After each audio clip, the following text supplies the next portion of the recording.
গরম সে যতই পড়ুক, বছরে একবার জামাই আদর বলে কথা, তাতে যেন ত্রুটি না হয়। কিন্তু শাশুড়িরও তো শরীর স্বাস্থ্যের দিকে খেয়াল রাখতে হবে, তাই রান্নাঘরে যদি বেশিক্ষণ থাকতে না হয়, তার জন্যই আজকে আমি বানাবো একদমই চিকেন।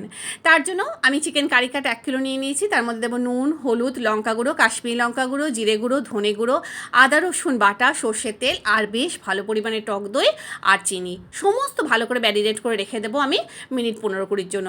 এদিকে কড়াইতে সর্ষের তেল আর ঘি ভালো করে গরম করে নিয়েছি। এর মধ্যে পেঁয়াজ কুচি, বড় মাপে 2টো পেঁয়াজ আমি নিয়ে নিয়েছি, সেটা ভালো করে কুচি করে সেগুলোকে ভালো করে ভেজে নেব। এবার এই ম্যারিনেট করা চিকেনটা দিয়ে এপিট ওপিট ভালো করে মিশিয়ে নেব শুধুমাত্র। তারপর একটা ঢাকনা দিয়ে আঁচটাকে মাঝারি করে যে ফুটোটা আছে সেটা আমি কাগজ দিয়ে বন্ধ করে দিয়েছি। এটা আমি 40 মিনিটের জন্য দমে রাখবো।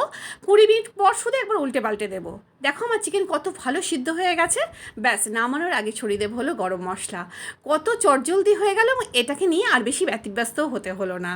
কেমন লাগলো অবশ্যই জানিও।